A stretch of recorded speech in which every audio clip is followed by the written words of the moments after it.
Hello students, this is Neeru Slathia, your social science teacher. Students, आज का हमारा टॉपिक है क्लास 7th की ज्योग्राफी के चैप्टर 8 से, और टॉपिक का नाम है life in the Ganga Brahmaputra basin. तो चलिए शुरू करते हैं आज का टॉपिक। सबसे पहले जानते हैं जो गंगा ब्रह्मपुत्र बेसिन की जो वाइल्ड लाइफ है उसके बारे में, कि वहाँ पर कौन कौन से जानवर जो हैं वो पाए जाते हैं।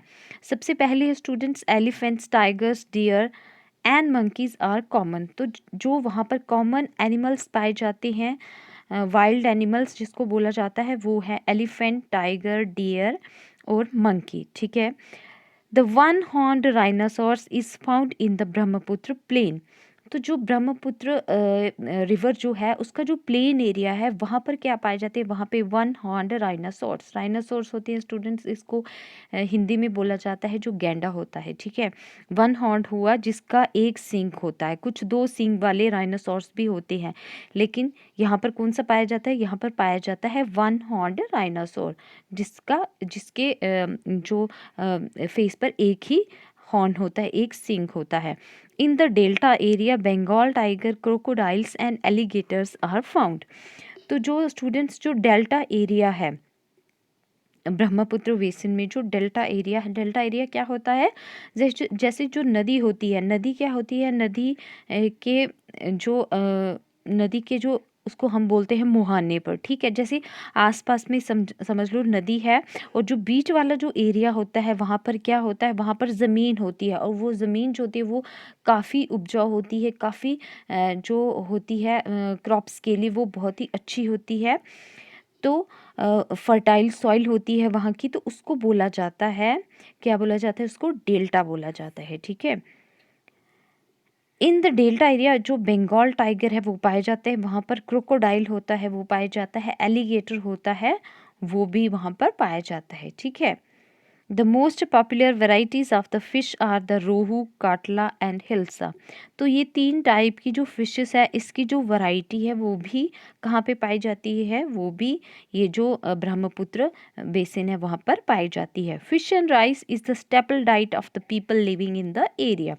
तो स्टूडेंट्स, जो फिश और राइस है वो उनका स्टेपल डाइट है, उनका जो कॉमन फूड है जो वो डेली रूटीन में लेते हैं, वो है उनका फिश एंड राइस, चावल और मछली। नेक्स्ट है स्टूडेंट्स हमारा टाउन्स एंड सिटीज़। जो वहाँ के जो टाउन्स हैं वो कौन से हैं, जो सिटीज़ हैं वो कैसी है, बड़े बड़े जो शहर होते हैं, सिटीज़ वो कैसी है। जो टाउन, टाउन हो गया कस्बा, मतलब जो विलेज में भी नहीं आता है और जो सिटीज़ में भी नहीं आता, जहाँ पर जिसको हम गांव भी नहीं बोल सकते और जिसको हम शहर भी नहीं बोल सकते, वो आ जाता है टाउन्स में। ठीक है।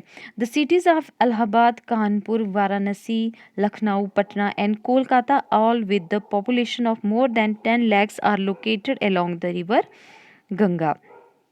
तो स्टूडेंट्स, टाउन्स कौन से हैं वहाँ पर और सिटीज़ कौन सी हैं।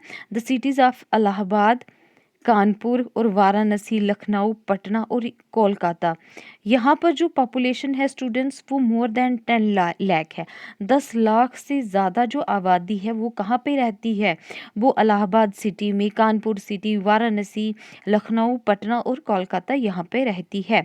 अलोंग द रिवर गंगा, जो रिवर गंगा है उसके जो आसपास वाला जो प्लेन एरिया है वहाँ पर ये जो सिटीज़ हैं, ये क्या है, यहाँ पर कितनी आबादी रहती है, यहाँ पर मोर देन 10 lakhs, 10 लाख से ज़्यादा यहाँ की पॉपुलेशन है। The wastewater from these towns and industries is discharged into the rivers which pollute the airs. ये स्टूडेंट्स, आजकल क्या हो रहा है कि जितना भी जो वेस्ट वाटर है, जितना भी जो गंदा पानी है, चाहे वो टाउन से निकल के आता है, चाहे वो इंडस्ट्री से निकल के आता है, वो कहाँ पर एंड में उसको कहाँ पे छोड़ा जाता है, उसको नदियों में छोड़ा जाता है, जिससे क्या हो रहा है, जितनी भी रिवर्स हैं वो गंदी हो रही है। ठीक है। नेक्स्ट है स्टूडेंट्स हमारा ट्रांसपोर्टेशन। ट्रांसपोर्टेशन वहाँ का कैसा है। All the 4 ways of transport are well developed in the Ganga Brahmaputra basin. तो हर तरह का जो ट्रांसपोर्ट है, चाहे वो रोडवेज है, रेलवेज है, वाटरवेज है, एयरवेज है, तो हर तरह का जो ट्रांसपोर्ट है वो गंगा ब्रह्मपुत्र बेसिन पे बहुत ही ज़्यादा क्या है, वेल डेवलप्ड है, बहुत ही ज़्यादा डेवलप्ड है। In the plain areas the roadways and railways transport the people from one place to another place. तो क्या है कि जो प्लेन एरियाज है वहाँ पर क्या है, रोडवेज बहुत ही अच्छे हैं, रेलवेज जो ट्रांसपोर्ट है वो भी बहुत अच्छा है। जिससे लोग एक जगह से दूसरी जगह तक आसानी से सफ़र कर सकते हैं। The waterways is an effective means of transport particularly along the reverse. तो जो वाटरवेज है स्पेशली कहाँ पर, जहाँ पर क्या है रिवर जो है, रिवर्स हैं, वहाँ पर ज़्यादातर क्या है, वहाँ पर क्या है, जो वाटरवेज है वो भी बहुत ज़्यादा इफ़ेक्टिव हैं। The plain areas also has large number of airports. जो प्लेन एरियाज़ हैं वहाँ पर बहुत सारे एयरपोर्ट्स भी हैं। तो ये जो सारी चीज़ें हैं, इसका मतलब जो ट्रांसपोर्ट है वहाँ पर वो बहुत ही ज़्यादा क्या है, डेवलप्ड है, बहुत ही अच्छे तरीके से वहाँ पर रोडवेज, ये जो रेलवेज और वाटरवेज और एयरपोर्ट, इस तरह के जो ये जो ट्रांसपोर्ट का सिस्टम है ये बहुत ही अच्छे तरीके से वहाँ पर बनाया गया है। लास्ट है स्टूडेंट्स हमारा इसका टॉपिक, वो है tourism. Tourism is another important activity of the basin. तो एक और इम्पॉर्टेंट जो एक्टिविटी है ये जो गंगा ब्रह्मपुत्र बेसिन की, वो है टूरिज़्म।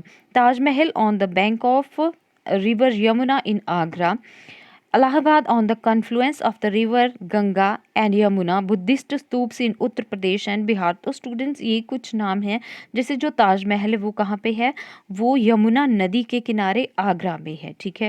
इलाहाबाद जो है वहाँ पर क्या है, वहाँ पर भी क्या है, जो रिवर गंगा है और जो यमुना है और साथ में क्या है स्टूडेंट्स, बुद्धिस्ट स्तूप्स जो है वो कहाँ है, उत्तर प्रदेश में है, बिहार में है।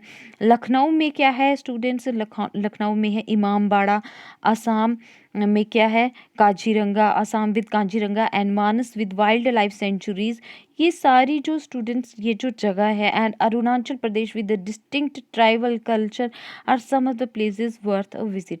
तो हर जगह पे क्या है, कुछ ना कुछ देखने के लिए, कुछ ना कुछ देखने के लिए एक से बढ़कर एक चीज़ है। तो ये जो सारी चीज़ें हैं स्टूडेंट्स, ये एक किस्म से टूरिज़्म को बढ़ावा देती हैं। तो ये एक किस्म से क्या करती हैं, एक किस्म से ये इकोनॉमिकली जो कंट्री है, जो भी स्टेट है, उसको ये क्या करती हैं, उसको ये ज़्यादा मजबूत बनाती हैं। तो टूरिज़्म के हिसाब से भी जो गंगा ब्रह्मपुत्र बेसिन है, बहुत वो क्या है, वो बहुत ही इम्पॉर्टेंट है। तो ये था स्टूडेंट्स हमारा आज का टॉपिक। आई होप आपको ये सब क्लियर हुआ होगा। Thank you.